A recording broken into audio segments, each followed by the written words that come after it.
Hey guys, welcome to the Friday Wrap. We're going to have a little bit of fun today. Let me just fix this up. Maybe I should call it the Friday giveaway. I'm a little bit excited. I've got to have a bit of a competition, which if you keep listening to and you get to the end, you're going to find out how you can win. Pretty excited. I think I might continue this little path with the Friday Wrap. This week we're going to talk about investment timeframes. Let me get straight into it. All right, let's say you have a sum of money. Let's say you had a great uncle that you never even knew about, and you find out you've received $250,000 from an inheritance. And you come to me and you say, Jace, we've received this $250,000. We want you to help us to invest it. And I say, great, what's the plans? And you go, well, we're going to go away, for 6 months. We actually got $300,000. We're going to spend $50,000 traveling around the world. And when we get back, we're going to buy a house. But until that point, we just need you to invest that money for us. And I go, well, you guys have got short-term objectives. We can't have that money exposed to the volatility of the market. Preservation of capital is the most important thing for you guys in the short term. So we need to put it in something like a term deposit, money in the bank, an offset account, something where we're not going to risk losing our money. You've got short-term objectives. But if you said to me, look, we've got our home, it's paid off, ideally we'd like to set our kids up, so we want to invest this for 20 or 30 years down the track. You've got long-term objectives, okay? So we're more focused on growth-oriented assets, which are more volatile, but over time we would anticipate that the earnings are going to be far greater than had we have had it in a safe haven of cash, term deposits, offset accounts. So before you decide on this sum of money and what you're going to do with it, we need to determine your objectives. Do you have short-term objectives? If you do, money in the bank, money in a term deposit, money in an offset account. If you don't have short-term objectives, you don't have any requirement for this money in the short term, you've got long-term objectives. So we want to be exposed to the market. I mentioned about the volatility of the market. If you've got short-term objectives, this table here shows us what would have happened if you invested $100 in the year 1950 and reinvested all of your income. Had you have sat it in a bank account, which is this brown line here, it's smooth, it averaged 6% and your $100 became $6,600, okay? Had you have invested it in the Australian share market, which averaged 11.8% per annum, your $100 with all income reinvested would have become $307,000. Now that sounds great up there, but look how jagged it can be. That's the financial crisis. That's COVID. People will remember those from recent times. So if you've got short-term objectives, the last place you want is your money here when it fell by nearly 50% or here when it fell by 36%. Okay, we can't risk the depreciation or the falling value or the potential of volatility in the market because preservation of capital is the most important thing. So short-term objectives down here, smooth as a baby's backside. Up here, long-term objectives where we're going to receive a potentially much larger amount of money.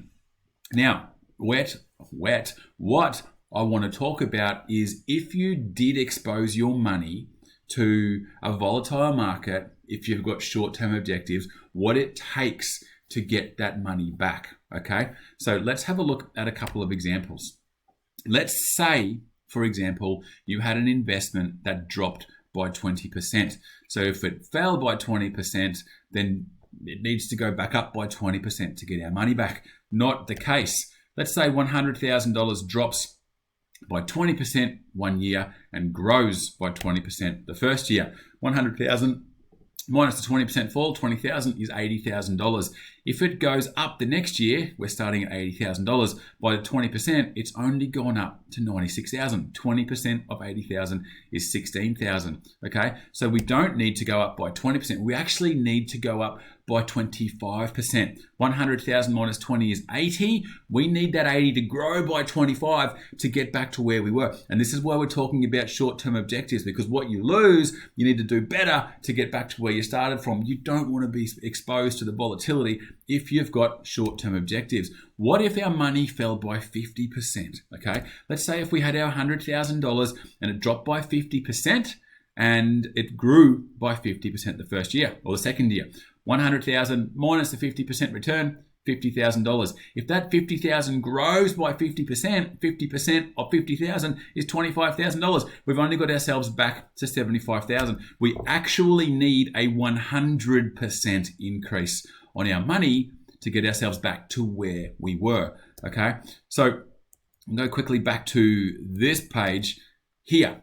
If you have long-term objectives, yes, you want to be up here, but you need to understand the volatility of the market. We talked about here, no, we didn't. We talked about here, don't turn that loss into a real loss. Don't cash in on a falling value. Don't get scared if you've got long-term objectives, because we can see that, yes, it's volatile. 1 in 5, 2 in 10, 3 in 15 years, the market falls. But if you've got long-term objectives, you can ride out the volatility because you've got so much time ahead of you. It's the nature of the beast. It's the game we play. The sooner you understand it, the sooner you get comfortable with it, the better off you're going to be. You'll be able to at least sleep at night. Okay, the lessons. Make sure you are appropriately invested for your situation. If you have short-term objectives, money in the bank, money in a term deposit, money in an offset account, that's the only 3 places I would put my money. I'm not greedy, I'm not silly, I don't want to lose anything for when I need it. If you've got long-term objectives, don't be too conservative. Let me show you again on that chart quickly. A balanced portfolio averaged 10.5%, not 11.8%, so only 1.3% difference, but your $100 ended up being $170,000 less. So a little bit too conservative makes a massive difference over the long term.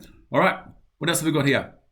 Don't turn the paper loss into a real loss, and recovering from a loss requires more than the actual loss. All right, let me bring myself up here. Let's have a little bit of fun. The Friday giveaway. I am going to send $100 to the first person that can email me, jace@ywc.com.au. What would be the required return if our $100,000 fell by 30%? Okay, and then we want to get back to $100,000. What's the return? Let me give you an example. Let's say if we had $70,000, so we went from 100 to 70. Let's say if we wanted to get to $77,000, okay? We need $7,000. 7,000 divided by 70,000 is 10%. The return that we need is 10%. That's all I'm going to say, okay? I've given away the answer as to how to calculate this one out. $100 goes to the first person that can tell me if we started at 100,000 and we fell by 30% down to 70,000, what return do we need on our 70,000 to get us back up to $100,000? Oh, this is going to be fun. All right, guys, get myself out of there, move myself across one. jace@ywc.com.au. First person to email me the answer, I'm going to reply with, hey, congratulations, you just won. Send me your bank account details. Transferring you $100. All right, guys, happy Friday. Hope you guys have a great weekend. Talk to you soon.